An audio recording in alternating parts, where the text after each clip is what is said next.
Allez, hop.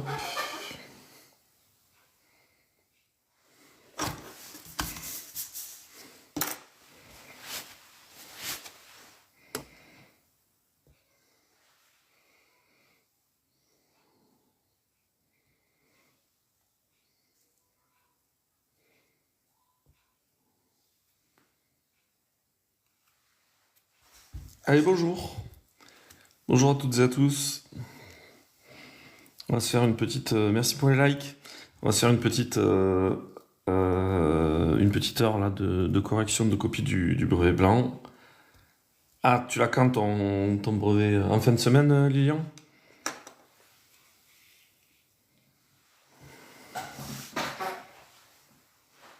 Jeudi, vendredi peut-être? Ouais, jeudi, vendredi, ouais. Bon, bah, écoute, j'espère que ça va marcher pour toi. Et puis bah là, si j'ai des conseils, je pourrais te les donner. Donc voilà. Et j'espère que tu feras pas les mêmes erreurs que mes élèves. Donc, euh, donc voilà.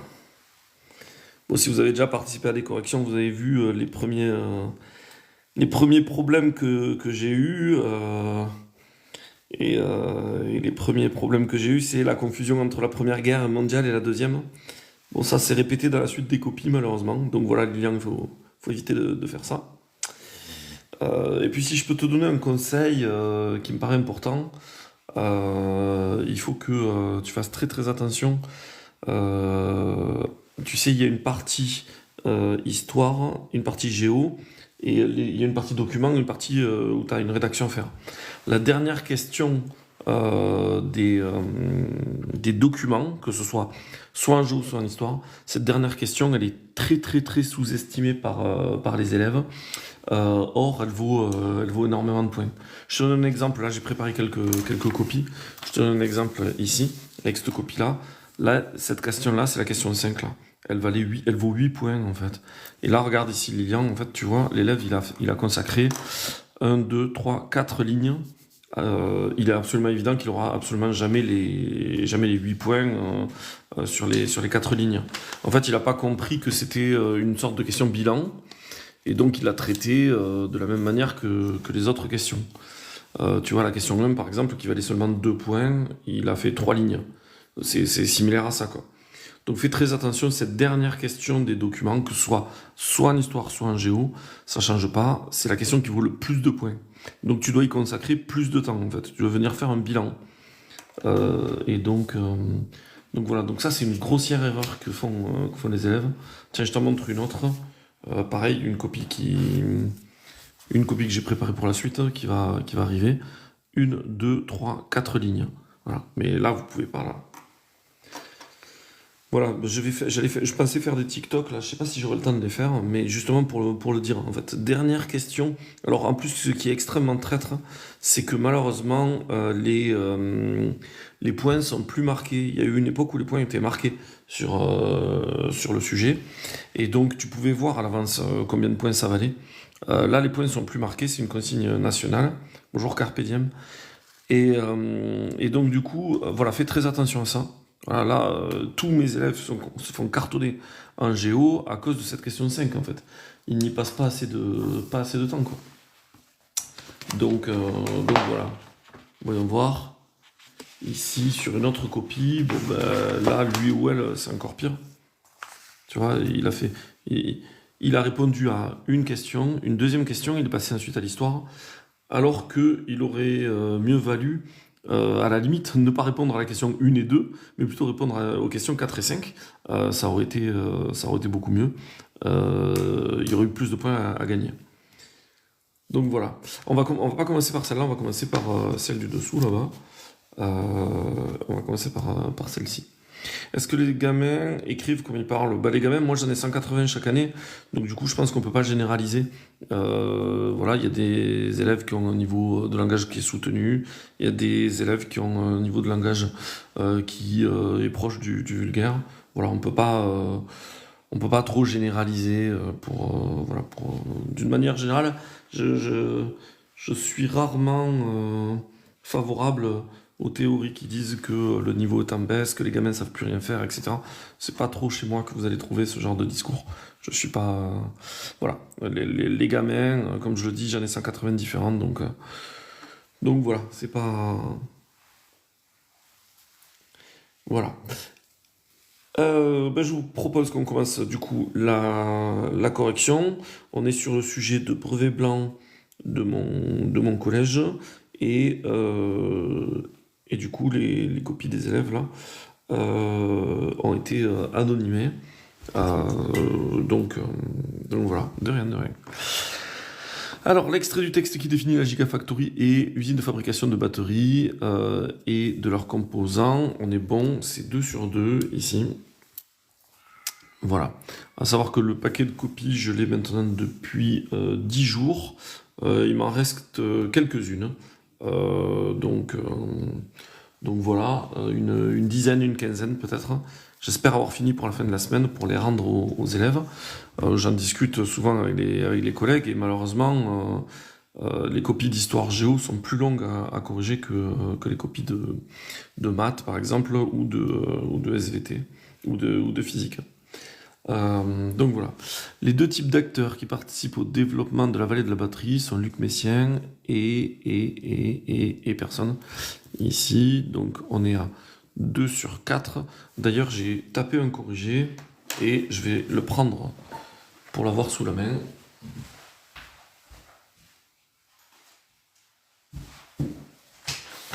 Bon, forcément, moi, au bout d'un moment, je le connais par cœur. Mais comme ça, je peux vous montrer les documents. Et ici, les documents, c'était merci pour les likes. C'était les documents qui étaient tombés au brevet de l'année dernière. On avait fait le choix de faire tomber sur les espaces productifs et donc voilà, il y avait un texte et cette carte. Et ensuite, c'était les questions. Merci pour les likes. C'est gentil. Alors, document 2, la question, c'était la suivante. Hop, donc le temps que je m'organise un petit peu. Situer la vallée de la batterie. Donc ça, c'était les questions. Et ça, c'est le corrigé que j'envoie aux élèves. Je pense que quand vous êtes élève, ce qui est important, c'est de pouvoir comparer. C'est pas votre note, ne vous reposez pas sur la note. Ce qui est important, c'est de pouvoir comparer ce que vous avez produit et ce qui était attendu. Donc voilà. Dans chaque collège a les siens. C'est les équipes de profs qui sont dans le collège qui décident de ce qu'ils font tomber ou pas. Par contre, attention, les sujets de brevet, eux, pour le coup, ils sont nationaux. Et donc voilà. Donc les brevets blancs, par exemple, s'il y a un collègue qui n'a pas eu le temps de faire, je sais pas, le chapitre 2, par exemple, bah voilà, on dit aux élèves de pas faire le chapitre 2, quoi. Donc voilà. Et alors une question qui est souvent posée, c'est est-ce que le brevet c'est plus difficile ou le brevet blanc c'est plus difficile? En réalité, c'est pas l'un ou l'autre qui sont plus difficiles. Si vous avez beaucoup révisé, je sais pas, imaginons que vous avez révisé 3 fois la Première Guerre mondiale et vous tombez dessus, en fait en réalité que ce soit au brevet blanc ou au brevet, ça sera facile pour vous. Si par contre vous l'avez pas du tout révisé, évidemment ça sera difficile. Donc en fait c'est pas le sujet en lui-même qui est difficile, généralement. Les sujets sont pensés, testés pour la fin des années du collège, donc voilà. Alors, la vallée de la batterie se trouve à Dunkerque, au nord-centre de la France. Bon, ça se dit pas trop, au nord-centre. Alors, c'est intéressant parce que l'élève a mis région Hauts-de-France, ça c'est intéressant.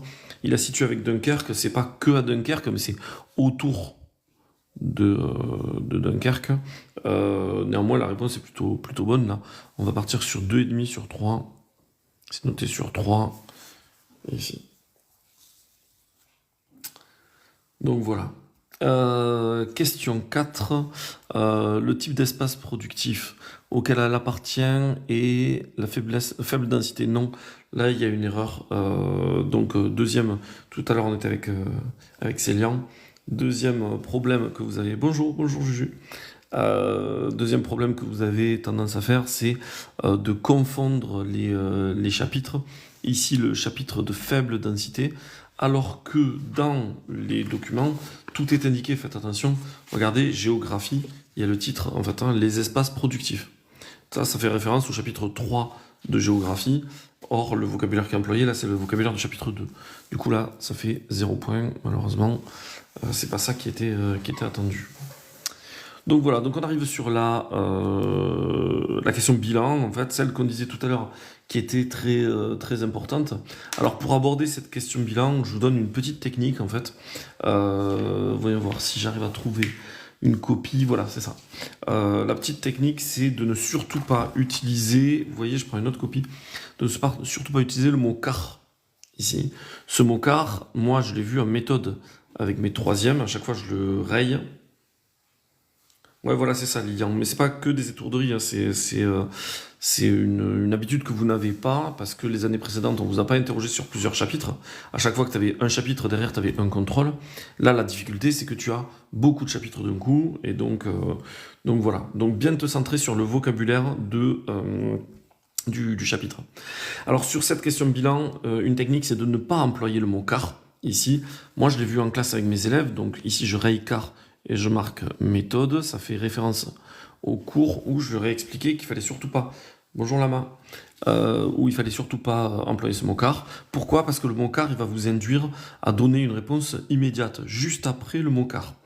Or, ce qu'on va venir chercher dans cette réponse bilan, c'est une réponse un petit peu construite, un petit peu longue. Et donc, voilà, n'utilisez pas le mot car. Jeanne, non, je suis pas en cours, j'ai pas cours cet après-midi. Hop. Ici, je reconnais la balle de la batterie, j'ai eu le même pour le brevet blanc l'année dernière. Non, Kim, normalement, tu as eu le même pour le brevet. Ça, effectivement, c'était le sujet de brevet de l'année dernière. Donc en géographie, on l'a repris tel quel. T'aimes bien l'histoire géo? Moi aussi, j'aime bien l'histoire géo. C'est un examen blanc. C'est un examen blanc. Je fais beaucoup de photocopies? Non, pas tant que ça. Est-ce que le mot en effet est-il plus adapté? Ah oui, ça marche, le mot en effet, il n'y a pas de. Non, pardon, excuse-moi, Elios. Non, il faut que tu mettes un point, en fait, en réalité. À la place du car, ici, tu mets un point. En fait, tu prends ton temps pour répondre.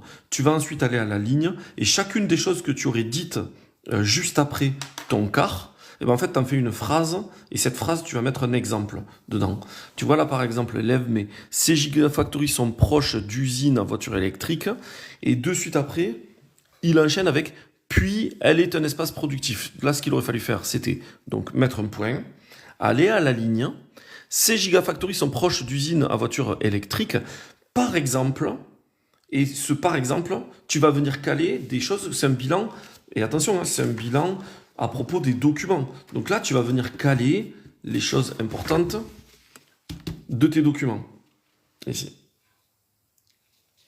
Non, Johnny, on fait pas trop. C'est pas qu'on fait pas attention, c'est que là, ce qui est important, c'est que je corrige autre chose que les fautes d'orthographe. Alors, ici, si vous avez mis un point, voilà, le développement construit. Attention, il ne faut pas confondre trois types de réponses, d'accord? On fait bien attention pour ne pas se tromper. Il doit développer l'argumentation. Alors je te reprends. Il y a des réponses qu'on attend qui sont des réponses courtes. Par exemple, ces premières réponses-là, ça c'est des réponses courtes. Tu réponds directement, tu ne te casses pas trop la tête. En 2 phrases, la réponse elle doit être amenée. Ça c'est les premières questions des documents. Ensuite, l'autre extrême, c'est le développement construit. D'accord? Ce que je suis en train de te donner comme tips là, c'est pas pour le développement construit, c'est une réponse longue, argumentée, avec des paragraphes, tu vois ici. L'élève, je ne l'ai pas encore lu, mais voilà. Bonjour Amandus. Et ensuite, moi, ce dont je te parle, c'est une réponse en fait qui est longue. Ça veut dire que c'est la dernière du paquet de questions sur les documents. Et cette question-là, tu peux pas mettre car, en fait, parce que si tu mets car, et ben en fait, tu balances toutes tes réponses d'un coup. Et ici, il aurait mieux valu faire une phrase, un point, et dans cette phrase, tu mets l'exemple. Oh, Angelo, je n'exhibe pas une copie de suite les grands mots. C'est tout à fait légal, effectivement, à partir du moment où c'est anonymé. Voilà. Puis, si tu n'es pas content, tu sais, en fait, tu peux faire deux choses, Angelo. Tu peux soit swiper, soit tu peux me bloquer. Ou alors, si tu veux, je te bloque. Et du coup, ça ne posera absolument aucun problème.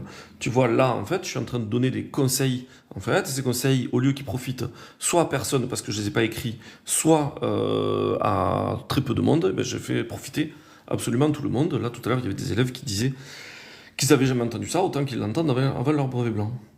Donc voilà. Ok, merci. Les foufous sont de sortie. Ok.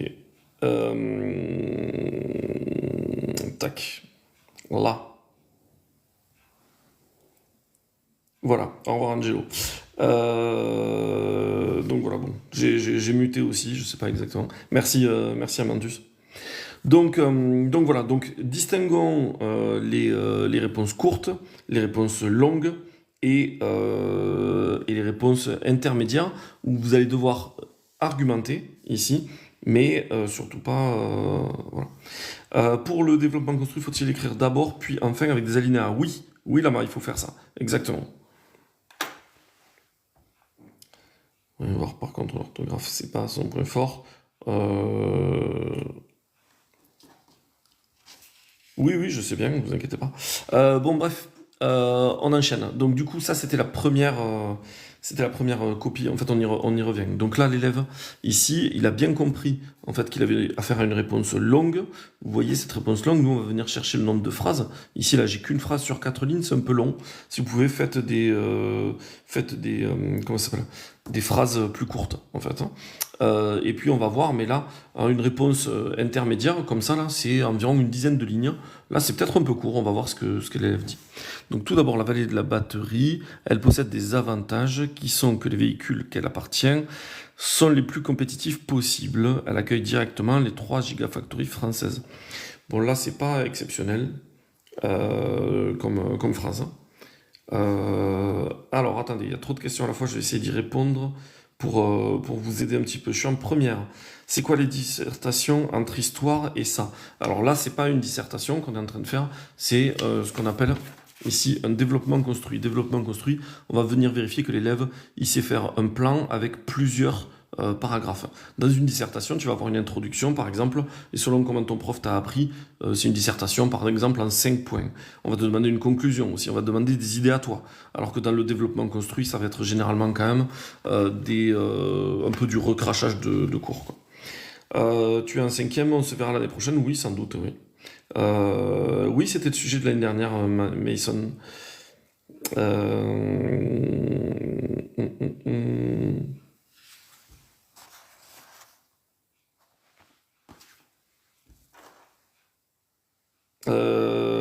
Lire honnête, mime, voilà, pas de nom, et puis voilà.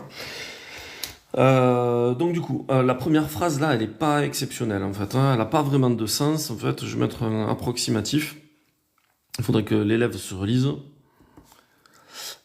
Et surtout, ce qui est compliqué, c'est que l'élève, il y a souvent des passages, en particulier ce passage sur le compétitif, eh bien, il ne fait que citer le document. Oui, 30 lignes, c'est ça, Lilian, en fait. Très bien, tu l'as retenu. En fait, c'est une nouvelle consigne de cette année et ça ne dure. Enfin, c'est valable pour tout le monde, c'est pas que chez vous, en fait. À partir de maintenant, à partir de cette année, c'est toujours 30 lignes. Les années précédentes, c'était pas 30 lignes, c'était 20 lignes seulement. Mais ils ont dû estimer que les sujets, ça valait un petit peu plus. Il est vrai que moi, quand je corrigeais, je trouvais que 20 lignes, c'était un peu léger. Et 30 lignes, t'as un peu plus. Donc voilà. Elios, le niveau était plus exigeant à ton époque, mais là, Elios, tu as rien vu, hein, tu as vu une copie, à moins que tu sois toi-même prof. En l'occurrence, t'as pas vraiment de quoi juger. Et puis, le niveau de français, tu sais, en fait, c'est quand même valable. C'est quand même. Ça veut dire que tu avais à l'époque une vision globale et maintenant une vision globale, ce qui est pas le cas en fait. Tu avais peut-être ta vision à toi, en fait peut-être que tu t'exprimes très bien, mais c'est pas le cas de tous les collèges et de tous les élèves. Donc bon voilà. Et merci Amandus encore une fois. Non, c'est pas les sujets de l'année dernière. Celui-là, oui, c'est le sujet de l'année dernière, mais ça, c'est un brevet blanc. Et dans ce brevet blanc, on a repris effectivement les sujets qui sont tombés au brevet. On trouvait que le sujet était bien. Mais ensuite, sur le paragraphe argumenté, enfin sur le développement construit, pardon, tu verras, c'est un autre sujet. Alors la première est la Gigafactory de cellules de batterie de bas carbone. Là, ces phrases, elles n'ont pas vraiment de sens en fait. Là, ici, c'est un peu le souci. Je vais marquer confus. et malheureusement, il va falloir reprendre la méthode, je vais le marquer. Parce que... alors c'est vrai, hein, les élèves, ils ont des difficultés à... les élèves, je te réponds juste après, Jen. Les élèves, ils ont des difficultés à répondre à cette question bilan, en fait. Hein. C'est à la fois, il faut faire le bilan de ce qu'on a trouvé en haut, donc reprendre certains passages, et à la fois apporter des éléments supplémentaires. Oui, on sait qui est dyslexique, etc. Je te montre un exemple. Moi, à côté, donc je cache 2 secondes, je cache les numéros de candidats, le nom, etc. Et je te montre de suite. Tu vois, j'ai une feuille sur laquelle, sur la gauche là-bas, il y a les noms et prénoms, je les ai enlevés. Et ici, on dit, ben voilà, quel élève a un tiers-temps, quel élève a un sujet en Arial 16, ça veut dire les plus gros, quel élève, ici, tu vois, j'avais un élève qui avait un sujet en A3, c'est-à-dire énormissime, etc. Et là, j'ai la liste des élèves qui ont composé. Et donc, à chaque fois, je vais devoir appliquer les recommandations de leur PAP. Donc, la différenciation pédagogique. Donc du coup, voilà, j'ai tout ça. T'as pas eu trop de temps pour travailler les espaces productifs. Ben ça, tu vois, avec ton prof, malheureusement, c'est pas... voilà, c'est pas... c'est chaque prof qui fait comme il peut aussi. Hein. Hop, leur donner une méthodologie. Je sais pas trop ce que tu as voulu dire par là. Alors moi, je vais avancer, malheureusement, j'ai peur que cette question-là, il est terminé, il en est fait... Ah, si. Ah, voilà, alors vous voyez là, il y a un élève, bon, très bonne surprise, qui, sur sa réponse bilan, en fait, donc sur 8, même si là, il a répondu des trucs qui n'avaient pas trop de sens, il a quand même continué, il a fait une réponse plutôt développée, en fait. Alors, il faut faire attention à pas trop la développer non plus, parce que c'est un juste milieu, il faut garder du temps pour le développement construit. Mais là, l'élève, il a bien développé, on va regarder. Deuxièmement, le délégué général de la région, d'une association d'une industrie automobile, prend la parole à ce sujet, il est très intéressé. Ok, la vallée de la batterie se situe à la fois à Dunkerque, juste en dessous de Lille, puis à Douai. Bon, c'est assez intéressant. Là, il reprend les réponses qu'il y avait juste avant. C'est ce qu'on lui demande de faire, donc ça, c'est assez intéressant. Chaque gigafactory est différente pour chaque ville, mais se réunissent entre elles. Bon, là, c'est mal dit, mais c'est à peu près ça. Un espace productif, c'est un espace où il va y avoir en fait des choses qui vont être complémentaires. Et donc voilà, la nostalgie, mais Paul, comme si tu avais, comme si tu avais 55 ans et que tu parlais des années 80, qu'est-ce que c'est cette histoire? C'était le sujet de l'année dernière, effectivement. Ainsi que ces implantations sont une bonne nouvelle, intéressante, comme l'explique Luc Messien. Ok, bon là ça finit un peu mal, en fait, il rédige plus trop. Ouais, c'est ça, voilà. Donc tout ça, ce passage-là est assez intéressant, hein. Donc c'est assez bien. Bon commentaire. De document. Donc ça veut dire qu'il a pris des éléments qui sont dans le document et il est venu le mettre dans... donc voilà.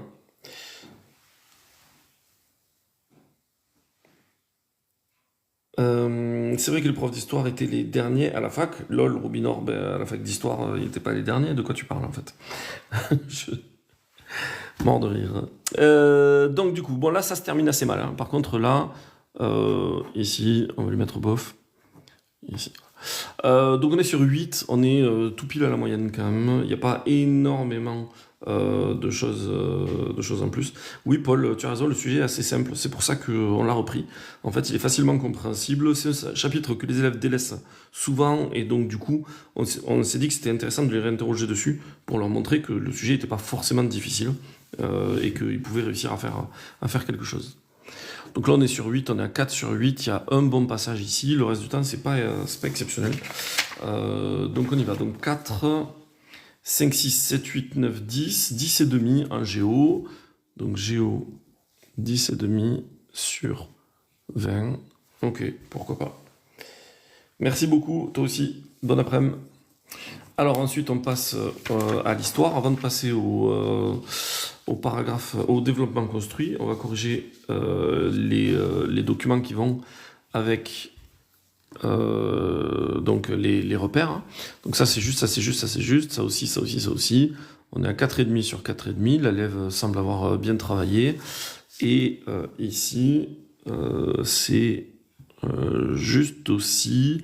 Donc là, ce qu'on vient vérifier, c'est que l'élève est capable en fait, de prendre des dates et de venir les implémenter dans une frise chronologique. Donc on est à 6 sur 6 hein, sur les documents. Donc voilà, on risque d'avoir une bonne note. En fait, j'espère que l'élève ne s'est pas planté sur le développement construit. Ça permettrait d'avoir une bonne note. Alors il est un peu court ce développement construit de premier abord. On a ici et ici. On va voir ce que ça donne. Malheureusement, ça me semble un peu juste. Je sais pas si elle est... Ouais, on croise les doigts, mais je sais pas si elle est 30 lignes là. On va voir, je vais juste les compter. Alors, bien entendu, si on est à 25... Si on a 25 lignes, par exemple, on ne vient pas du tout sanctionner. Mais c'est environ 30 lignes. Si vous êtes à 25 jusqu'à 35, ben, c'est suffisant. Mais si vous avez beaucoup moins, voilà, si vous avez une vingtaine de lignes, très clairement, c'est pas bon. 1, 2, 3, 4, 5, 6, 7, 8, 9. Ouais, c'est ça. On va pas avoir assez de lignes. 10, 11, 12, 13, 14, 15, 16, 17, 18, 19 lignes. Voilà, c'est un peu léger. Et donc, il faut faire quand même attention à ça. On va le voir, mais là, je vois qu'il n'y a pas de phrase d'introduction. Et ça aurait été bien. Oui, voilà, si toutes les notions sont présentes, c'est bon, c'est ce qu'on va venir vérifier maintenant. Mais en fait, est-ce qu'on peut les caser, toutes les notions, en 20 lignes plutôt que 30? Ça risque d'être un peu juste. Tu vois, par exemple, ici, ça aurait été bien d'avoir une introduction. Rien que ça rajoutait 2 lignes, en fait. Il aurait fallu faire quoi? Reprendre le sujet, que je vais vous montrer de suite. Hop, le sujet qui était là. Dans un développement construit d'environ... Ah mince, la mise au point, voilà.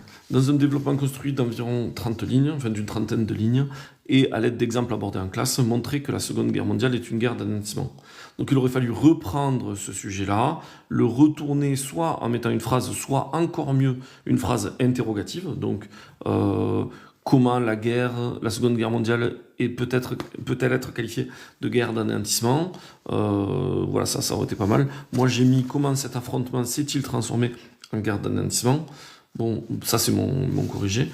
Mais dans tous les cas, voilà, ces 2 lignes-là en plus, ça aurait peut-être été intéressant. Et si on rajoute 2 lignes à la fin, de suite, notre trentaine de lignes, on est bon, quoi. Voilà pour définir les notions, mettre les dates. On va voir ce que l'élève a fait. Au revoir Lilian, bon courage. Je ne sais pas si je ferai des lives, mais en tout cas bon courage pour ton brevet blanc. Et j'espère que ça fonctionnera bien pour toi. Premièrement, la Seconde Guerre mondiale, possédant des pays de l'Axe qui sont l'Italie, le Japon, l'Allemagne. C'est mal dit possédant, mais ok. Ainsi que des pays qui sont les alliés. Donc ça c'est bien en fait. Hein. Là on a une bonne définition. Donc les pays de l'Axe, et il n'y a pas d'erreur en plus. URSS, Chine, États-Unis, il me manque quand même... Tous oublient le même, la Grande-Bretagne, c'est pas rien, en fait, d'autant plus qu'on le sait, les États-Unis n'entrent en guerre que à la suite de l'attaque de Pearl Harbor en 1941, et donc du coup, ceux qui résistent, c'est bien les Anglais. Dans le Pacifique, QUE, ici, à partir de 1939, on dit la guerre d'anéantissement parce qu'elle est à la fois mondiale, puis totale. Totale veut dire qu'elle mobilise toutes les forces, et mondiale parce que les enjeux sont mondiaux et sur plusieurs continents. Donc là, en fait, le problème, c'est que l'élève est venu caler nous la définition de mondiale et de guerre mondiale et de guerre totale, mais on attendait plutôt la guerre d'anéantissement. Et d'ailleurs, elle n'est pas à partir de 1939. Ça, c'est une erreur, puisqu'on vient de le dire, les États-Unis, ils entrent en guerre en 1941. Donc là, en fait, oui pour ça, oui, mais approximatif. Donc 1941, on va lui marquer pour Pearl Harbor. Et puis, oui, c'est un sujet qu'on donne souvent sur la vie des soldats et des civils dans la Première Guerre mondiale. Chaque année, on le donnait, nous, d'ailleurs, et on vient de changer pour faire la Deuxième Guerre mondiale, pour varier un petit peu aussi. Et d'ailleurs, c'est là que je me suis rendu compte que les élèves confondaient la Première et la Deuxième Guerre mondiale, ce qui est catastrophique. Alors que quand on donnait la Première Guerre mondiale, ben, je m'en rendais jamais compte, puisque la Première Guerre mondiale, ils passaient leur temps à parler des tranchées, des munitionnettes, etc. Et donc voilà, c'est des sujets qui peuvent varier, quoi. Donc approximatif à cause de 1941, et où est la définition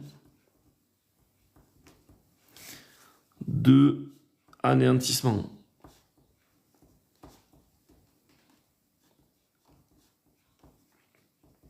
Le problème, c'est que voilà, l'élève a défini, a essayé de bien définir. Ça, on va lui mettre, c'est très bien ça. Hein. Là, ça, c'est une très bonne introduction. C'est juste dommage que l'élève ne l'ait pas fait juste en introduction, dans la phrase juste avant, par exemple. Ah, l'oral de brevet blanc, et tu passes à quel moment, en fait? Moi, dans mon établissement, on passe le 13 mai sur l'oral, du coup, ils ont encore un peu de temps. Oui, là, il y a un problème d'organisation, en fait. Et moi, je pense que ce problème d'organisation, il vient du fait que tout ce paragraphe-là, en réalité, c'est pas un paragraphe. C'est une... Si, c'est bon. Cette fois-ci, j'ai rechargé. donc, euh, donc voilà, quoi. Oui, le reste, c'est sur l'autre page, je vais le remettre. Mais tout ça, ça aurait dû être l'introduction et pas le premier paragraphe. Donc, un bon passage. Un passage où l'élève définit, et c'est assez intéressant, mais en fait, il colle toujours pas au sujet, là. Alors, on va voir maintenant le deuxième, la suite. Tiens, si je fais ça, vous y verrez peut-être mieux. Hop, ici. Deuxièmement, chaque pays met en place une propagande pour influencer, manipuler. Et là, c'est là qu'on tombe sur un des problèmes, malheureusement. Eurasien, tu gardes tes questions en fait, sur le niveau, en fait, à moins que tu sois prof, ce qui m'étonnerait parce que les profs, ça parle pas comme ça des élèves. Et je vois que j'ai bien fait de te muter, en fait. Donc on est en train de dire, deuxièmement, chaque pays met en place une propagande pour influencer, manipuler. Alors ici, ça c'est hors sujet. La propagande, en fait, pour qui enseigne, on sait que c'est le chapitre 2 d'histoire. Or là, on est sur le chapitre 3. Voilà, toi par exemple, ça aurait été dans ton sujet sur les régimes totalitaires. Là, c'est pas le bon. Donc hors sujet, HS. 2 kamikazes sont ainsi présents dans cette guerre, appelées les bombes d'Hiroshima et Nagasaki. Et là, il y a un gros problème. Là, l'élève n'a pas compris, en fait. Les kamikazes...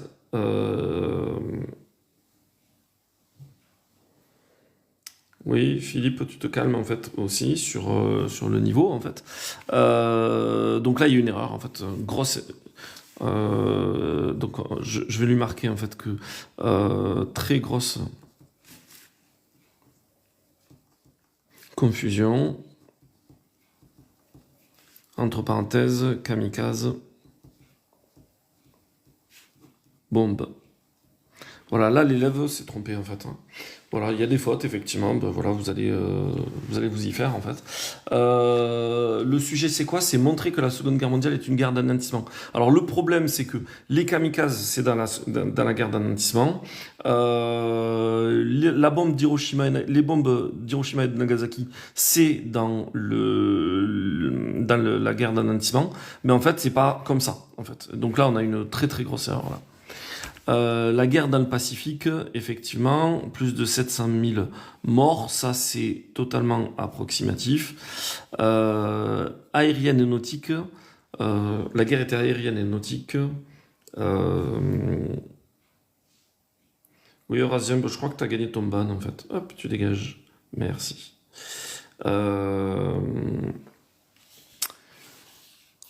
Donc voilà, donc là c'est très très mal formulé effectivement, hein, et le Japon est ruiné, écrasé, les bombes étaient placées. Bon, alors là l'élève vraiment part dans des trucs qui sont pas du tout,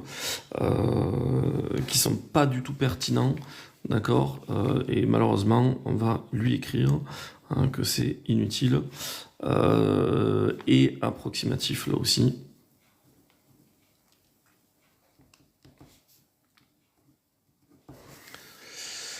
Donc voilà. Et non, il parle pas, effectivement, malheureusement, il parle pas des camps. Et là, ça s'arrête là. Du coup, autant le début était assez intéressant, autant la fin, ça marche pas du tout. Et on est loin de ce qui était attendu. Du coup, moi, je pense qu'on est sur 3 sur 14. Donc voilà.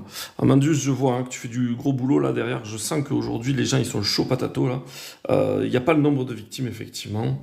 Donc voilà. Je suis violent dans mes... Ah d'accord, ok. Alors à quel endroit j'ai été violent en fait? À propos du inutile. Alors là le problème c'est qu'il part dans quelque chose en fait qui n'a absolument rien à voir avec le cours en fait. Je pense que ce mot inutile là, en fait qui est violent ici. Bon, je crois pas que ce soit extrêmement violent. Si vous, ouais, c'est celui-là hein, que tu pensais qui était ici. Mais là, il balance des trucs en fait qui ont rien à voir avec le sujet quand même, hein. Le Japon est ruiné, écrasé, les bombes étaient placées sous l'eau et éclatées pour chaque passage japonais, italien, allemand. Je sais pas du tout de quoi il parle en fait, hein. Donc ouais, tout est hors sujet, donc voilà. Je suis dur avec la note, non, je crois pas en fait. Il y a un très bon. Ouais, il a essayé de combler exactement. Il y a un très bon début en fait là, et très très rapidement ça s'arrête en fait. Il a confondu plusieurs chapitres, et je pense il a peut-être confondu des documentaires qu'il a regardé lui par ailleurs, parce que là, c'est histoire de bombes sous l'eau à aucun moment. Ou alors il a inventé, hein, c'est possible aussi. Mais très clairement, on n'a pas parlé de ça en cours. Donc, euh, donc voilà. Oui, son premier paragraphe, c'était effectivement. Oui, c'est un brevet blanc. Son premier paragraphe, effectivement, c'était une introduction. Et c'est pour ça qu'au final, ben, on n'a rien de ce qui était attendu. Donc voilà. Bah, tu peux swiper si je te fais mal à la tête. Allez, tu dégages. Hop. Donc voilà. Il n'y a rien de ce qui est attendu sur l'anéantissement. Alors cet élève-là, il n'aura pas une mauvaise note hein, quand même. Je rappelle que tout à l'heure, on a corrigé le reste de son devoir. Là, il est à 6 sur 6. Je pense que c'est un élève qui a appris. Hein. Peut-être qu'il manque un peu de méthode. Donc voilà, on est quand même en histoire, on est à 9 sur 20. Hop, on va le reprendre. Là. Non, les noms ne sont pas sur les copies. Les copies sont anonymées ici. Non, non, 5 sur 14, je t'assure que en ayant corrigé. En fait, moi, pensez bien quelque chose. En fait, j'ai tout le paquet du reste des copies comme expérience. Vous voyez celle-ci de copie, mais moi, je vois ce que les autres ont été capables de faire. Euh, et, euh, et comment ça s'appelle et je sais aussi ce que j'ai fait en cours, en fait. C'est-à-dire que je sais l'écart avec ce qui a été produit en cours. Donc du coup, là, voilà, on est quand même loin de ce que j'attendais, quoi.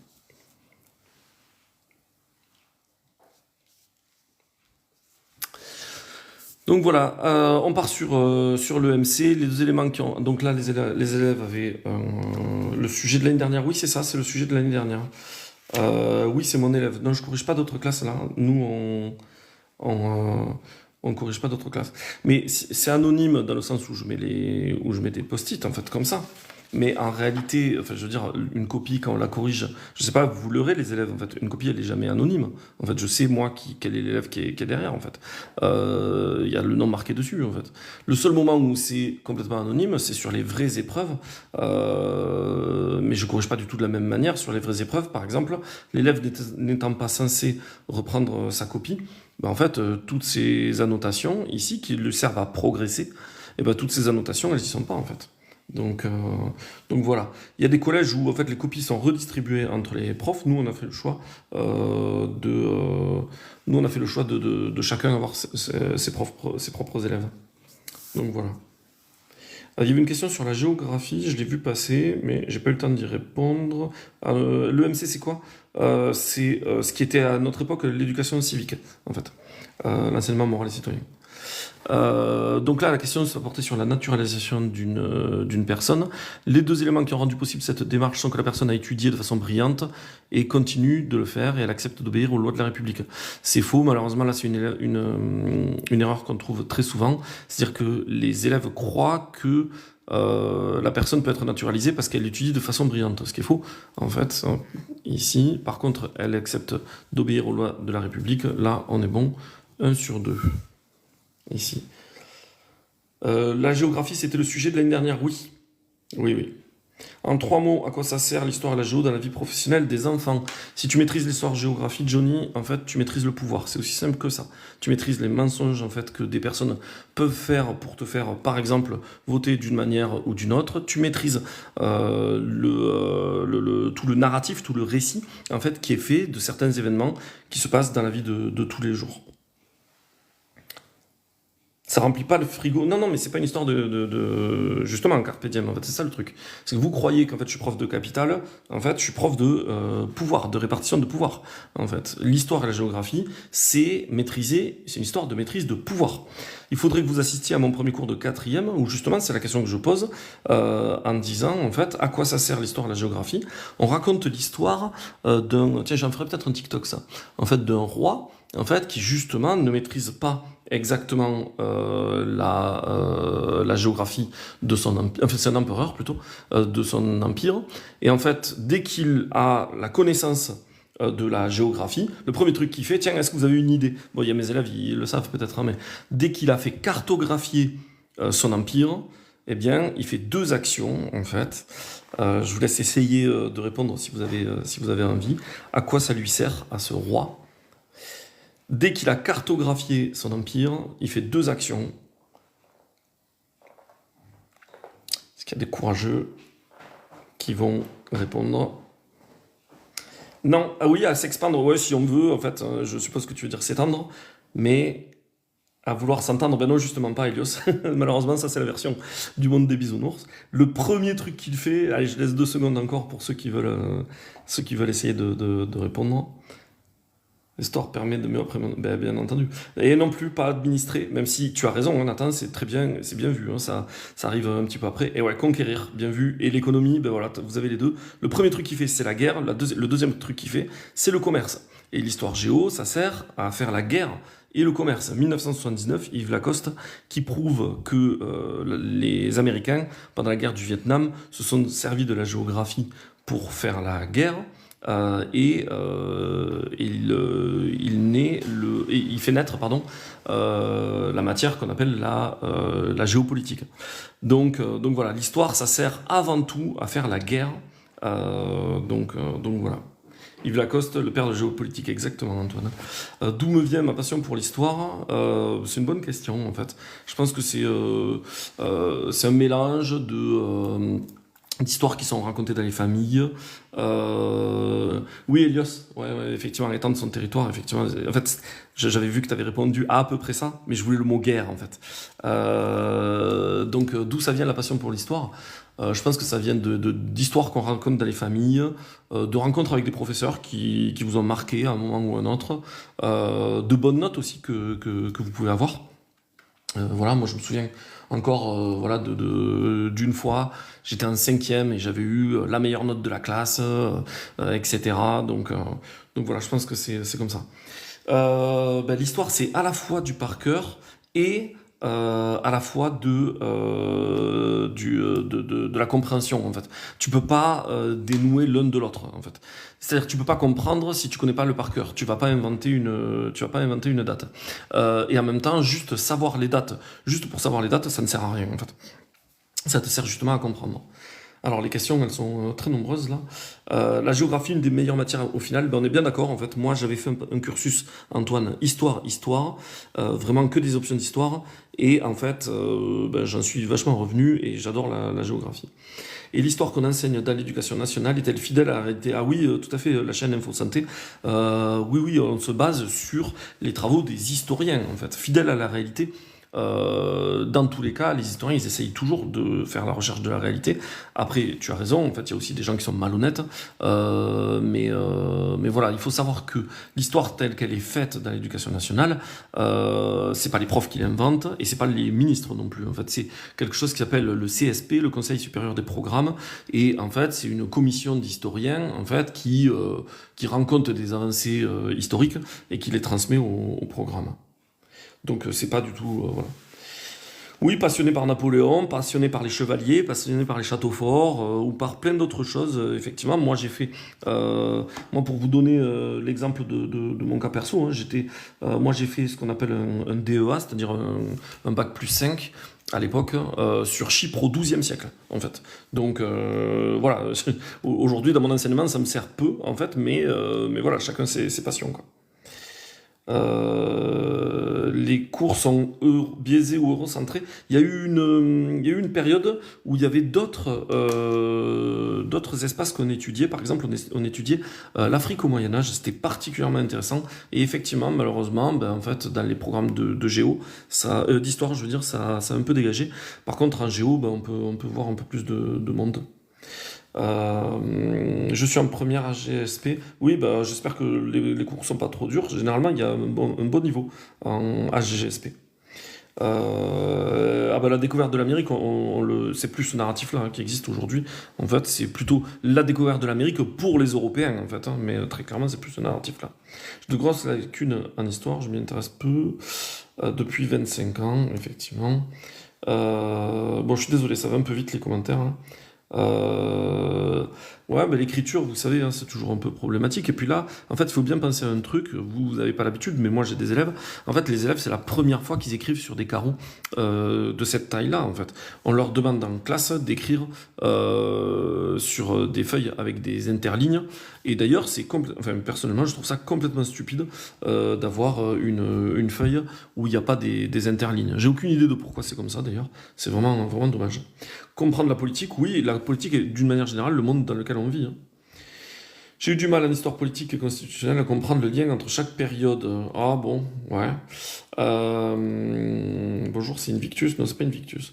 Ma prof d'histoire de terminale explique hyper bien, elle nous fait s'intéresser à l'histoire. Mais voilà, Lisa, en fait, c'est ça, hein. Des fois, on tombe sur des profs qui nous intéressent énormément, et donc voilà. Au collège, les gamins ne doivent pas s'intéresser à la politique, bien sûr que si, en fait, c'est au programme de troisième, en fait, les institutions de la République et la vie politique. Rappelons quand même qu'il y a certains gamins, après le collège, qui partent en apprentissage, et les cours, les cours généraux, avec les matières générales, ils en auront plus. Enfin, ils en auront, mais vraiment de manière très réduite. Donc, très clairement, expliquer un certain nombre de mots, en fait, c'est clairement la mission du collège. C'est pas un bac blanc, c'est un brevet blanc. Le sujet, en fait, il y en avait beaucoup. Je vais les remontrer, on va repartir sur ça si vous voulez. Juste, je vérifie. À quand la quatrième guerre mondiale? Ben, c'est pas trop tôt. Survivons déjà à tout ce qui nous arrive. Le sujet, c'est le suivant. Tous les élèves qui ont eu le brevet l'année dernière, ils connaissent ce sujet-là. En géographie, on est tombé sur les espaces productifs. Enfin, on a fait tomber les élèves sur les espaces productifs. Et donc, il y avait 2 documents. Non mais en fait la chaîne Info Santé, le but c'est pas de les intéresser en fait, c'est de leur donner des clés pour qu'ils comprennent le jour où il faudra voter, pour qu'ils comprennent pour qui ils votent d'une manière ou d'une autre. Donc il y a des mots tout simples en fait, droite, gauche, ils savent pas ce que ça veut dire en fait, et nommer les partis politiques, nommer les tendances politiques, etc. Figure-toi que ça commence même dès l'année de quatrième, puisqu'en quatrième on a un programme qui nous parle de l'ère industrielle, donc du 19e siècle, et dans cette ère industrielle, il y a des nouvelles idées qui apparaissent, le capitalisme, le libéralisme en particulier, et le communisme-socialisme. Et ces mots-là, bien, on vient expliquer ce que c'est. En fait, on est obligé de le dire. Donc voilà. Merci beaucoup Amandus. Et d'ailleurs, moi, je reste encore une petite demi-heure, mais le live sera moins long que d'habitude. Encore merci beaucoup Amandus. Merci, merci. Le siècle des Lumières, la Révolution française, etc. Ouais, moi aussi, malheureusement, on a de moins en moins de temps pour le faire. La Révolution française, par exemple, on est censé le faire en 4 heures à 5 heures. Les programmes sont très très compressés. C'est un peu difficile à mettre en place. Alors ça, c'était la géographie. En histoire, hop, je passe rapidement puisqu'il y a quelqu'un qui m'a demandé les sujets et on va corriger le MC après. En histoire, on avait un développement construit sur la Deuxième Guerre mondiale, montrer que la Deuxième Guerre mondiale est une guerre d'anéantissement. Donc tout ça, c'est le corrigé que je transmets à mes élèves. Et puis ensuite, ils avaient en EMC une cérémonie officielle d'accueil de la citoyenneté française. On avait un document sur la laïcité et le vivre ensemble, et du coup un certain nombre de questions, là aussi que j'ai corrigé, que je donnerai à mes élèves. Donc on va essayer de terminer cette copie. Malheureusement, je crois que l'élève n'aura pas la moyenne. Vous allez voir, il y a combien là? Il a 10,5 et 9, ça va être juste. Réponse 2. Souscrire au contrat qui lie tous les membres de la communauté française et avoir un pacte. Mais non, c'est ça. Malheureusement, non. Oui, alors, Yaxi, en fait, c'est intéressant ce que tu dis. Souvent, les gens ne savent pas exactement comment c'est organisé l'histoire géo. L'histoire géo, en fait, il y a des passages que vous allez voir plusieurs fois dans votre scolarité. Par exemple, en fait, vous allez parler de la Deuxième Guerre mondiale et de la Première Guerre mondiale dès le CM2, en fait. Mais vous allez en parler en des termes qui sont adaptés au CM2.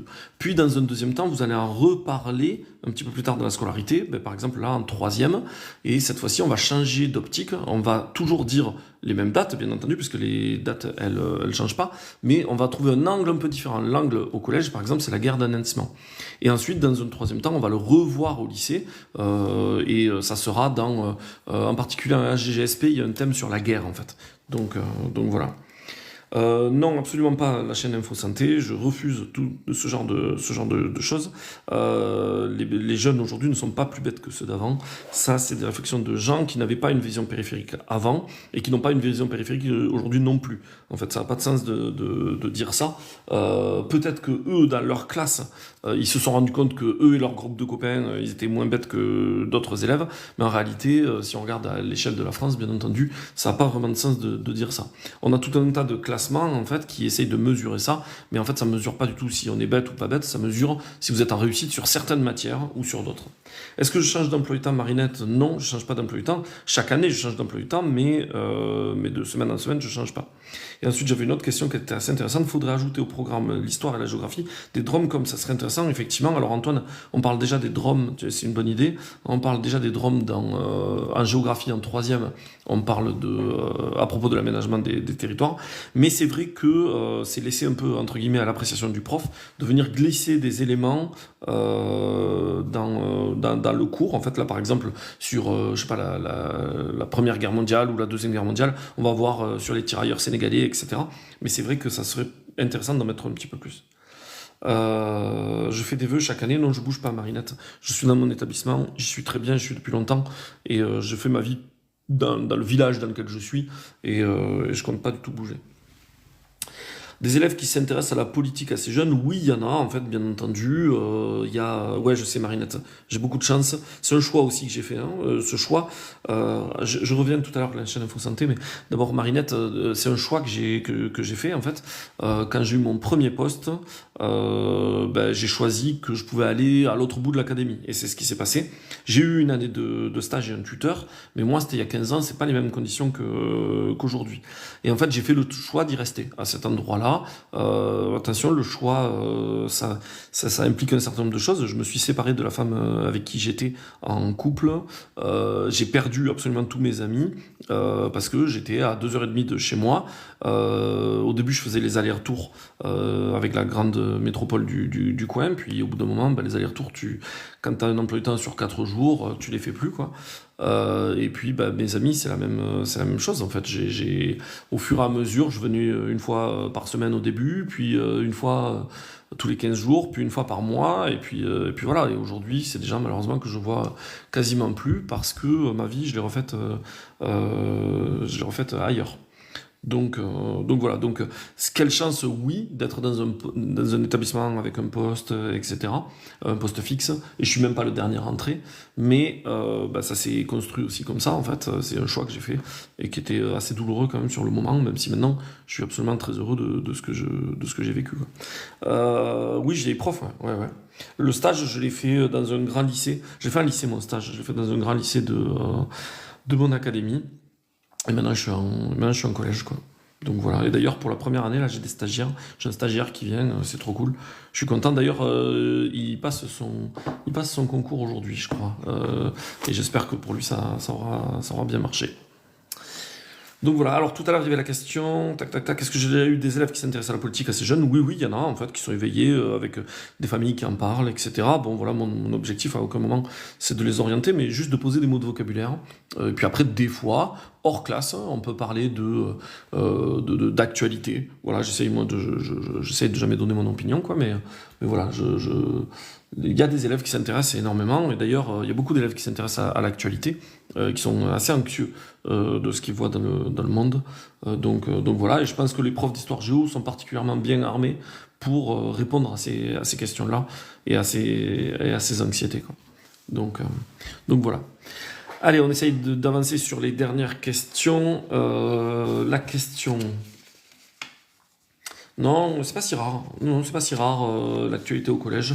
Moi, je pense que quatrième, troisième, c'est vraiment le moment où il faut commencer à s'y intéresser, en réalité. Si, ça réfléchit, t'inquiète pas, ça réfléchit. Puis là, tu sais, il y a eu les municipales, par exemple. Sur les municipales, voilà, tous les élèves discutent. Tous les élèves discutent, les programmes, bah, ils préfèrent qu'il y ait quelqu'un qui leur explique, parce que effectivement pour eux c'est confus en fait. Donc voilà. Donc ils s'y intéressent, ça reste très confus. Donc voilà. Oui, oui, je corrige, j'avance. Donc la réponse numéro 3, la question numéro 3, c'était être naturalisé français donne accès à des droits et des devoirs. Relever un devoir cité dans le texte et un droit à partir de vos connaissances. Euh, il manque beaucoup de MC en cours.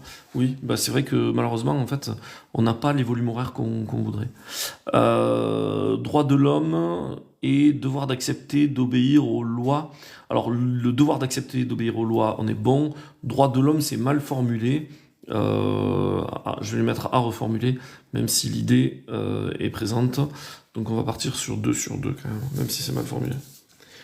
Ah oui, oui, aucun problème, la chaîne Info Santé, vas-y, suis-moi, il n'y a pas de, y a pas de problème. Je fais du contenu qui s'adresse pas que aux élèves, même si là, j'allais attaquer une série de vidéos pour les élèves, justement en particulier, basées sur ce que j'ai vu dans les brevets blancs, là, et de leur donner quelques conseils, quoi. Question 4. La laïcité. Différents types religieux se respectant entre les hauts de la République affirment ce principe. Non, là, c'est trop approximatif. Il a essayé quand même. Hein. Je pars sur 0,5, sur 2. Oui, bien sûr, Marinette, je vais aux réunions parents-prof. Ouais. Ethan, tu peux voir le sujet. Je pense que... Ah, bah oui, c'est possible que je raconte souvent ma vie, effectivement, c'est possible. 17 de moyenne en première. Félicitations, Mathis. C'était difficile d'avoir du silence pour bosser. Bah écoute, juste avant, il y a quelqu'un qui a dit que je racontais tout le temps ma vie. Bah, pour le coup, moi dans ma classe, ça bosse plutôt bien, je pense. Et voilà, dans ma classe, on arrive à bosser. Mais après, tu sais, chaque prof est un peu différent. Ça dépend bien sûr des élèves, des contextes, des profs, de l'âge des profs. Voilà, ça dépend de plein de choses, quoi. Alors, pour terminer, les élèves avaient donc, dernière question, avaient donc ce document. Et donc, les élèves devaient trouver deux valeurs et deux principes, et deux symboles, pardon. Les valeurs, la laïcité, le vivre ensemble, c'est pas des valeurs. Les valeurs, c'est, non, c'est justement ça, la liberté, l'égalité, la fraternité. Et là, malheureusement, c'est faux. Du coup, on a un élève qui prend 3,5. Oui, j'ai eu des... Il n'y a rien derrière, non. Donc 3,5 en EMC. Oui, j'ai eu des formations en T1. Elles sont importantes, les formations en T1, Marinette. Voilà, il faut les prendre au sérieux, en fait, les formations. J'en pense quoi des nouvelles modalités du brevet? Bon, j'en pense pas grand-chose. Je trouve que ça note trop sévère, malheureusement. Je trouve que c'est bien qu'il y ait eu plus de lignes. Je trouve que c'est stupide qu'il n'y ait toujours pas les notes attendues. Donc voilà. Qui font les formations Marinette? Bah, ça dépend des endroits, ça dépend des académies, ça dépend des INSPE. Mais voilà, il faut pas... Faut prendre... ce qu'il y a à prendre, il faut tout prendre, en fait. Mais des fois, il y a à prendre et à laisser. Là, on est à 23 sur 50. En fait, bon, juste au-dessous de la moyenne. Un peu dommage. Ça partait bien. Ici, là, j'étais sûr qu'on allait taper une bonne note. Et puis, malheureusement, bah, c'est pas le cas à la fin. Une bonne partie d'histoire ici, sur les documents. Et puis voilà. C'est plus une formalité. Alors, attends, de quoi tu parlais? Le brevet, c'est simple en soi, c'est pas une formalité. Non, c'est pas une formalité pour tout le monde, non. Tu sais, ça, encore une fois, ça dépend aussi des établissements. Moi, je suis dans un établissement où on a moins de 50% de passage en seconde, en fait. Et du coup, pour les élèves, bah, c'est pas si une formalité que ça. Chaque année, on va avoir, je vais dire, entre 12 et 15 élèves environ qui n'ont pas le brevet, en fait.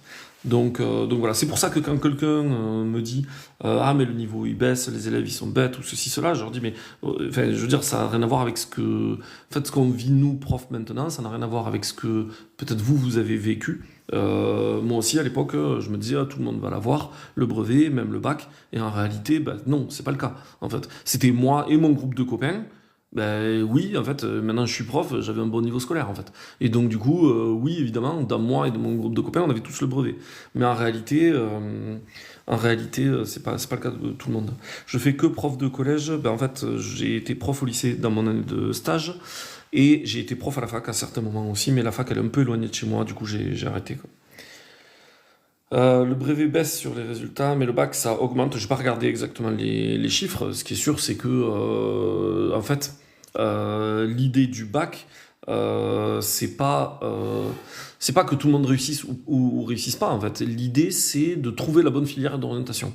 Et si tu as trouvé la bonne filière d'orientation, ben, l'objectif c'est que oui, tout le monde réussisse dans la filière. En fait, donc en fait, en réalité, quelqu'un qui a son bac général, c'est que vous avez pas vu tout ce qui a été fait avant sur le boulot d'orientation.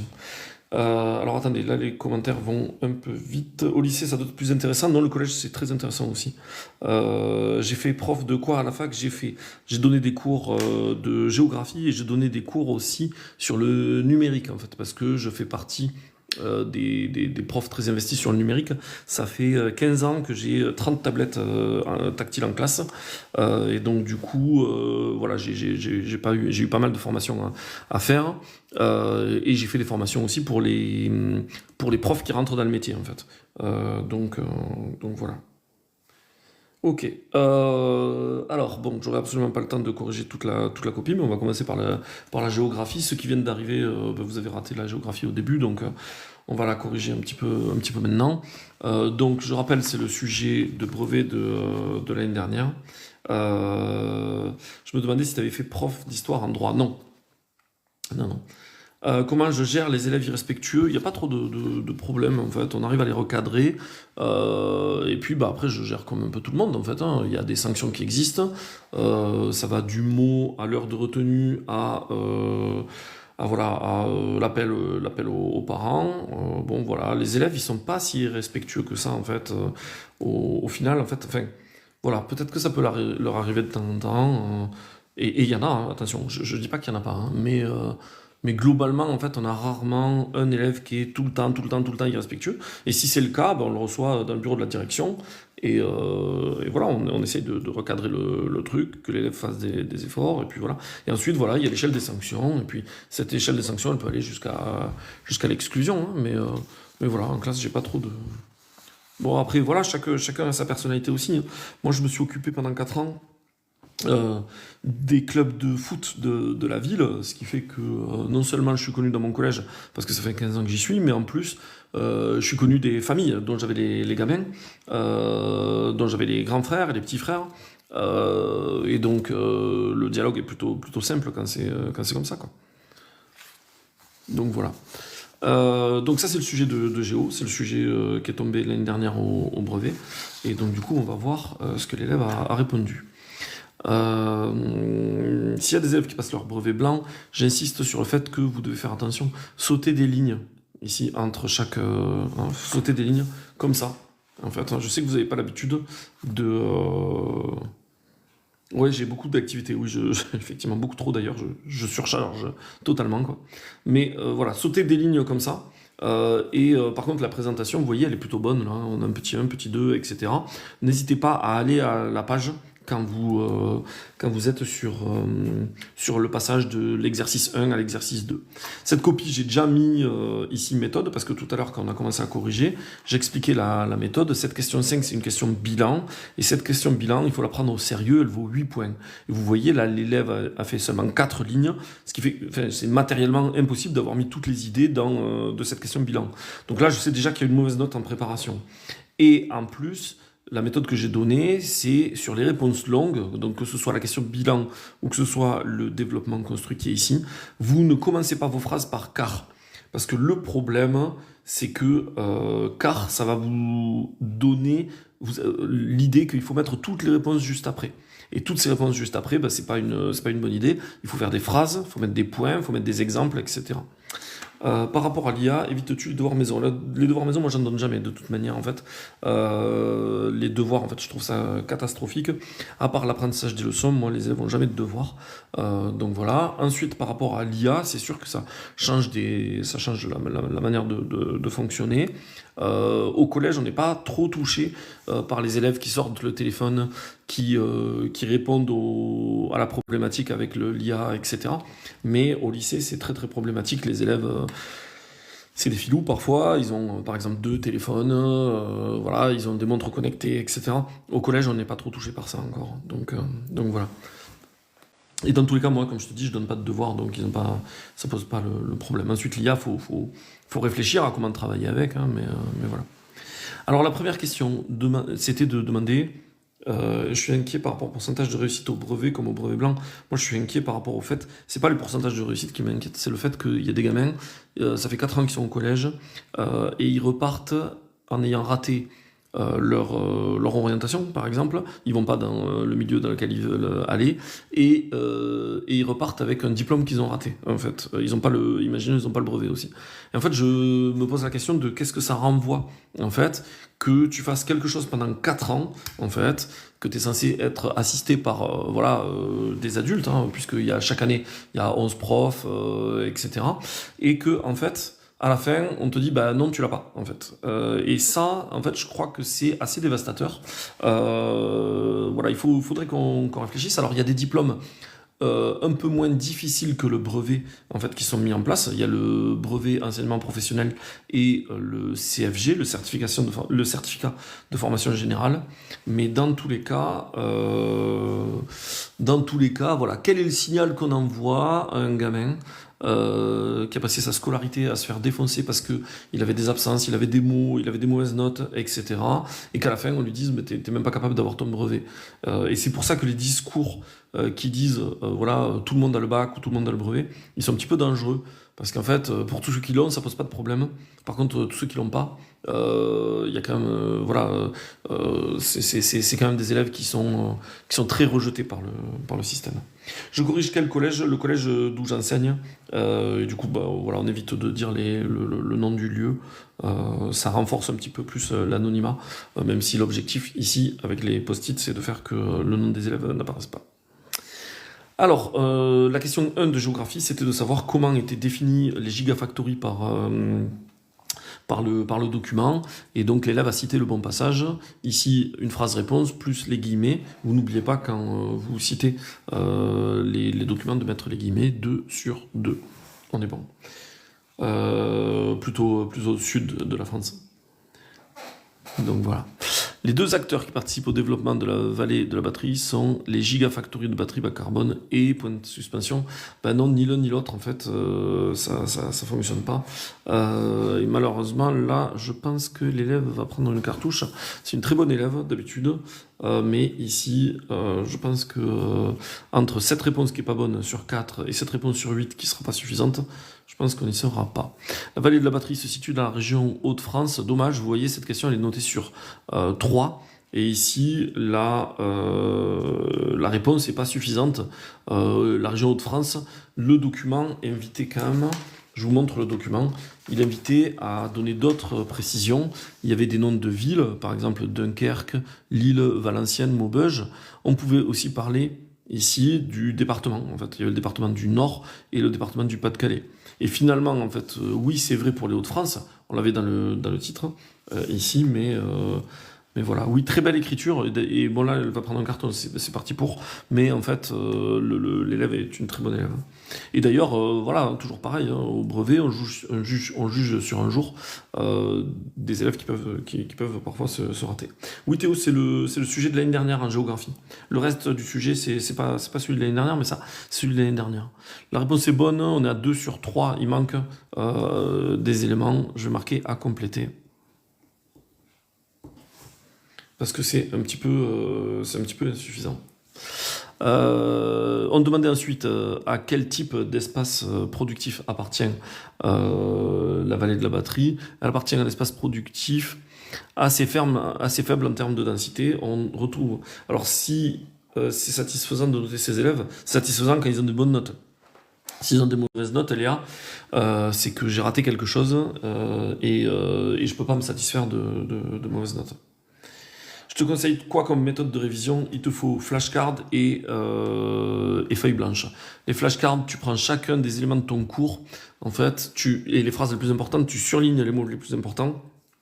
Tu prends une feuille que tu mets sur un côté, tu mets la question, de l'autre côté, tu mets la réponse.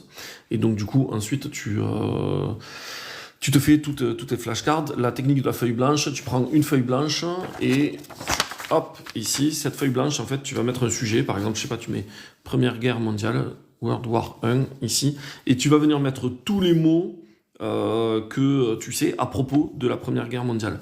Une fois que tu as mis tous les mots, ici, ta feuille, elle doit être remplie, hein, c'est un gros cours, la Première Guerre mondiale. Une fois que tu as tout mis, en fait, tu ouvres ton cahier et tu regardes la différence. Tu regardes ce qui te manque entre ce que tu as mis sur le brouillon et ce que tu avais dans le cours. Bien sûr, pour faire ça, il faut d'abord avoir lu et un petit peu déjà appris ton cours, en fait. Si tu débarques maintenant, alors qu'on est fin mars, et que tu t'inquiètes pour ton brevet blanc, c'est un peu juste, en fait, comme temps. D'accord, donc voilà. Donc là, en fait, c'est deux techniques. Hein, donc feuille blanche plus flashcard, c'est ce qu'il faut faire, c'est ce qui fonctionne le mieux. Juste avant... Est-ce que je note sévère? Je crois pas noter sévère. Peut-être que je note sévère, j'en sais rien. J'ai l'impression d'avoir un barème et de bien m'y tenir. J'espère ne pas noter trop sévère, mais voilà. J'ai personne au-dessus de moi pour me dire si c'est trop sévère ou pas. Donc là, on retombe sur une erreur qui avait été faite, qui est très souvent faite par les élèves. Vous voyez, là, l'élève parle de faible densité. En fait, le chapitre sur les espaces de faible densité, c'est le chapitre 2 de géographie, alors que le chapitre sur les espaces productifs, c'est-à-dire la question était sur les espaces productifs, c'est le chapitre 3. Donc là, il y a une grosse erreur que vous ne devez pas faire. Et ce chapitre, et du coup, toute cette réponse-là, elle est hors sujet, en fait. Et pour vous aider, merci, j'espère que j'explique le mieux possible. Pour vous aider, c'est écrit, en fait. Le titre du chapitre, il est là, les espaces productifs et leurs évolutions. Vous ne pouvez pas, vous voyez, ici. Donc vous ne devez pas confondre les chapitres, vous ne pouvez pas confondre le chapitre 1 et le chapitre 2, le chapitre 2, le chapitre 3. Je sais que c'est difficile, parce que vous avez l'impression que les deux guerres mondiales, c'est le même chapitre, ben c'est pas le cas. Et en géographie, c'est encore plus difficile, parce qu'en fait, tous les chapitres sont centrés sur la France. Et donc du coup, vous confondez espace productif et espace de faible densité. Et vous confondez aussi les aires urbaines. Mais en réalité, il ne faut pas confondre ça. C'est la base pour ne pas faire un hors-sujet. Et le hors-sujet, c'est une erreur vraiment fatale en histoire géo. Donc malheureusement, là, on est à 0, en fait. Ici, 0 sur 3. Donc voilà. Et on va lire la dernière réponse, elle est sur 8, en fait. Hein, mais ça risque d'être faible. Là. La veille de la batterie possède des atouts qui favorisent l'implantation de Gigafactory, car elles sont proches d'usines. Donc proches, c'est important, il fallait le noter. En fait, il y a une histoire de proximité dans les espaces productifs.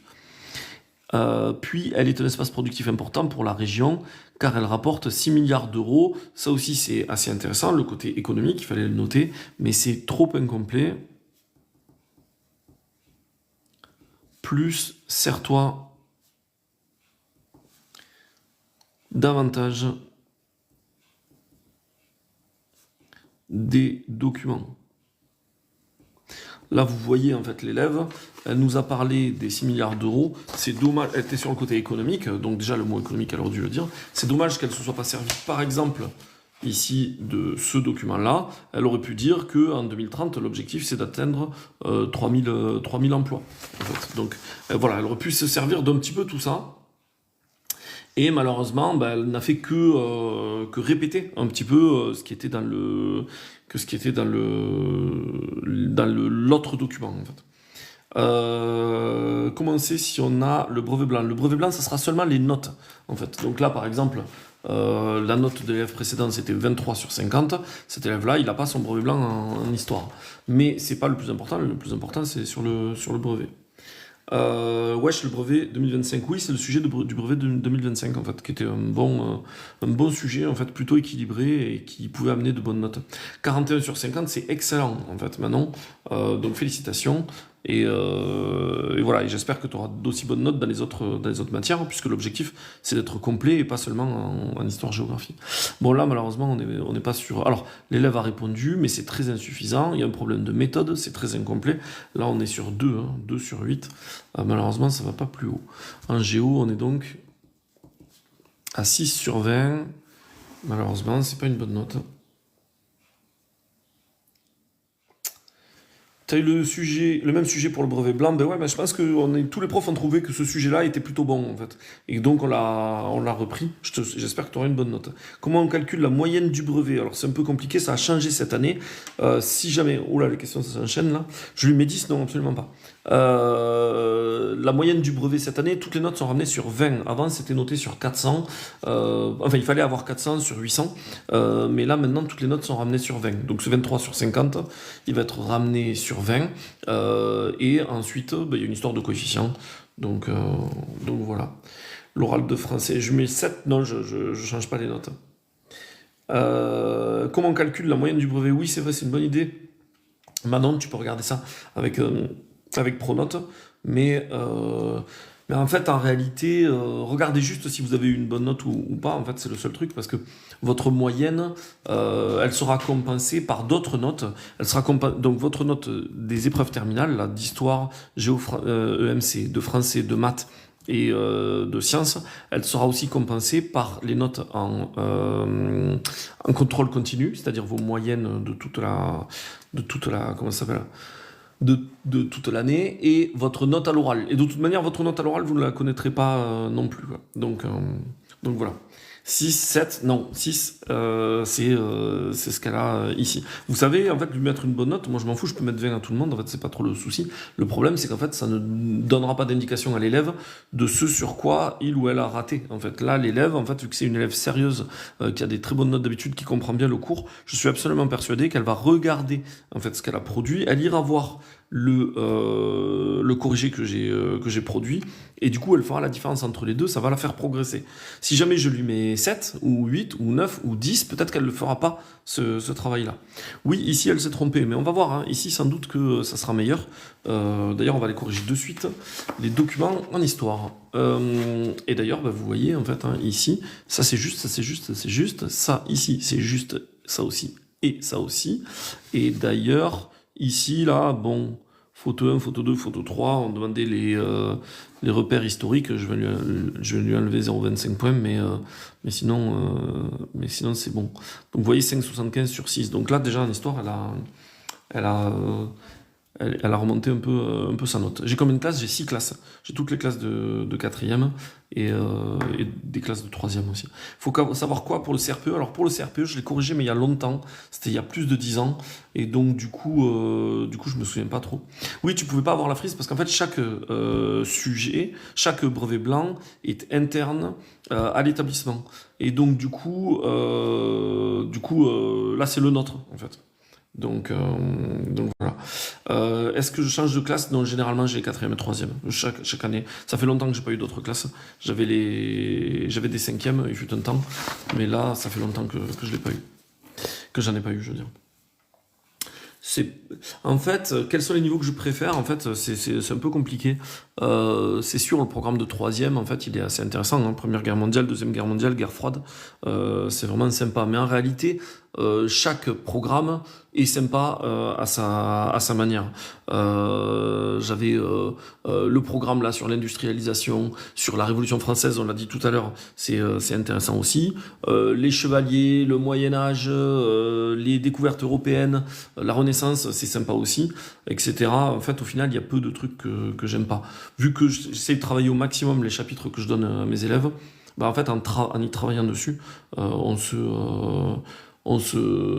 s'y intéresse forcément.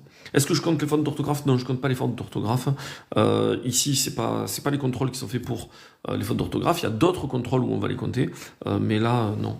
D'ailleurs, j'ai vu quelqu'un qui me disait qu'il a eu ce sujet. C'est le même brevet blanc que j'ai eu quand j'étais en 3e. Non, c'est impossible en fait, puisque chaque brevet blanc est interne. Or, ça, c'est un brevet blanc qui est tombé l'année dernière, un brevet qui est tombé l'année dernière. Donc voilà. Si la décolonisation, maintenant, ça arrive un petit peu plus tard, c'est en 3e aussi. Et ensuite, ça, c'est des documents internes que nous-mêmes, les profs d'histoire de ce collège, avons produits. Très bien la partie histoire, j'espère. On va lire le paragraphe. Après, il faudra que j'arrête, il faudra que j'aille chercher mon fils à l'école. Mais voilà. 25 sur 50, c'est un peu... Il faut faire mieux. Je crée mes cours comment? Ben, en fait, il y a le bulletin officiel, et tu lis le bulletin officiel, et puis du bulletin officiel, tu fais des recherches si tu t'y connais pas, et après tu regardes, en fait, tu essayes, tu pars en fait de ce que tu veux leur faire apprendre, en fait, tu pars de la fin, tu pars de l'évaluation. Tu veux leur faire apprendre telle chose, ensuite tu fais ta trace écrite, qu'est-ce que tu veux qu'ils retiennent, et puis ensuite tu déroules ton cours de cette manière-là. Je pense quoi du CNET, j'ai jamais eu de retour d'élèves du CNET, je sais pas du tout. Je fais combien d'évals? Je fais une éval par semaine, et ensuite une grosse éval par mois environ. Il était trop dur le brevet de l'année dernière, je sais pas s'il était si dur que ça. 6 sur 20, ouais, sur la géo. Attention, il y a l'histoire qui arrive. Oui, oui, les progressions Marinette, il faut les faire, hein, c'est obligatoire. T'hésites à reprendre un DAEU, mais il tente en fait la chaîne Info Santé, en fait, qu'est-ce que tu risques? C'est ça le truc en fait. Je suis pas sûr que tu risques grand chose en fait. Voilà, il y a du travail, mais voilà, il faut se lancer, hein. C'est énorme, une par semaine. Attention à Suzy, ouais, une éval par semaine, mais c'est des contrôles courts, hein. C'est contrôle de 5 questions. Vous savez, il y a des profs des fois qui, en rentrant en cours, vont interroger tel élève ou tel élève. Ils disent, bon, voilà, vous levez la main, ou alors je vous interroge sur le cours précédent. Moi, je fais pas ça. En fait, je fais une éval courte de 5-7 minutes toutes les semaines. Euh, oui, au lycée, au collège et au lycée, on est spécialiste d'une matière. C'est des petites évaluations, ouais. 16 sur 20, ah ben j'en sais rien du tout. Noah, si jamais tu t'arrêtes de travailler maintenant, non, tu auras une mauvaise note. Avec 16 sur 20, t'es bien parti et je te souhaite d'avoir même plus que 16 sur 20, hein. Je mange au collège, non, je rentre chez moi, j'habite pas loin, j'habite à 10 minutes, donc j'ai le temps de rentrer. Ça n'a pas d'intérêt comme prof. C'est pas que ça n'a pas d'intérêt, Kylian, en fait, c'est que sur ces copies-là, ça n'a pas d'intérêt. Là, c'est pas ça que je viens vérifier. Mais il y a d'autres copies sur lesquelles je peux venir le faire, hein. Pourquoi multiplier par 0,4, Ryan? Là, c'est une évaluation courte. Non, le 6 sur 20, non. Ça, c'est le brevet blanc. Et là, c'est la partie géo que j'ai corrigée. Je vais essayer de... c'est combien d'heures, quoi? Moi, j'ai 1h30 pour manger. Donc, je suis juste à côté, donc je fais l'aller-retour. Oui, c'est copie d'examen, là, ici. J'ai surveillé quoi? Le CRPE? Non, j'ai corrigé le CRPE. Oui, pardon, excuse-moi, Kylian. Bon, ça va un peu trop vite. Bon, là, j'essaye de corriger. La Seconde Guerre mondiale a débuté en 1939 et s'est arrêtée en 1945. C'est très bien, elle est composée de 2 camps opposés, l'Axe, l'Allemagne, le Japon, l'Italie, et les Alliés. Donc cette introduction, elle est très bonne, très bien. D'accord, là ça commence bien. Tout d'abord, la guerre commence par une extension du territoire allemand, puis elle va s'arrêter en 1941 par l'arrivée des États-Unis. C'est mal dit, mais je comprends ce qu'elle veut dire. Ils sont entrés en guerre suite à l'attaque de Pearl Harbor. Enfin, l'Allemagne est défaite le 8 mai 45, suivi par le Japon le 2 septembre 45. Bon là, on voit que cet élève a beaucoup travaillé, hein, d'accord? On a les dates précises, les camps, en fait. Il n'y a pas d'erreur. Elle n'a pas oublié, en fait, par exemple, le Royaume-Uni, en fait, que beaucoup d'élèves oublient. Donc voilà. Les armes utilisées par les Japonais étaient principalement des kamikazes. Très bien tout ça. Vous voyez, là, on va cartonner, là, on va avoir une bonne note, là. Tandis que les États-Unis utilisaient les bombes atomiques. Bon, c'est mal dit, en fait, parce qu'on a l'impression qu'ils l'utilisaient tout le temps. Or, ils l'utilisent que 2 fois. Néanmoins, voilà. Ce qui a marqué l'arrêt de la guerre au Japon a été les bombardements d'Hiroshima et Nagasaki. L'Axe a voulu raser plusieurs pays, mais a quand même perdu. Bon, oui, Marinette, j'ai été inspecté plusieurs fois, là, en fait. Mais bon, moi, j'ai toujours eu j'ai toujours demandé à être inspecté et j'ai toujours été très très bien avec les inspecteurs. En fait, ils m'ont toujours mis de très très très très très bonnes notes. Et là, je suis en fin et j'ai terminé ma dernière inspection l'année dernière. J'attends de passer à la hors classe, là. C'est quoi le DNB? C'est le diplôme national du brevet. Alors tout ça, c'est bien. Il manque un petit lien avec il manque un lien avec la guerre d'anéantissement, puisque, tiens, je te redonne le sujet, puisque tu me l'as demandé. Il est là, hop. Le sujet, c'était montrer que la Seconde Guerre mondiale, je sais pas si la mise au point, voilà, montrer que la Seconde Guerre mondiale est une guerre d'anéantissement. Donc là, c'est dommage qu'il n'y ait pas le mot guerre d'anéantissement. Néanmoins, ça reste quand même très bien, il n'y a pas du tout d'erreur. Et ceux qui étaient avec moi lors de la copie précédente, vous mesurez la différence entre les deux. Donc voilà, oui Marinette, j'ai des élèves à besoins éducatifs particuliers et si tu vas rentrer dans le métier, je te dirais même que c'est une priorité absolue en fait de s'occuper des élèves à besoins éducatifs particuliers. Ils ont pendant trop longtemps été laissés de côté et en plus on se rend compte que les aménagements qui sont faits pour les élèves à besoins éducatifs particuliers bénéficient à tout le monde. Mais voilà, il faut axer la pédagogie sur ces élèves-là, c'est très important. Donc, alors, on va les mettre très bien. Fais le lien avec la guerre d'anéantissement. Et donc, on va lui souligner anéantissement. On va lui souligner le mot avec anéantissement. Non, Ryan, il n'y a pas de plan, ni de problématique, ni d'annonce. Ça, c'est pour le lycée. En fait, là, on est sur un développement construit. Le développement construit, on va venir vérifier en fait que on a un découpage en paragraphes, qu'il y a des mots de liaison et que tout est organisé, comme on l'a dit, avec des alinéas, etc.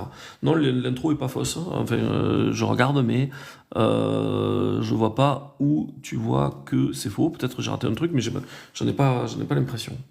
On avance. Donc du coup, puis en Allemagne, à moins que tu me mettes Naelf, à moins que tu me mettes où est-ce qu'il y a faux. Hitler a voulu exterminer tout le peuple juif et Tzigan. Les deux peuples ont été jugés problématiques car d'après Hitler, ils empêchent le développement. C'est pas mal tout ça. Le développement de quoi?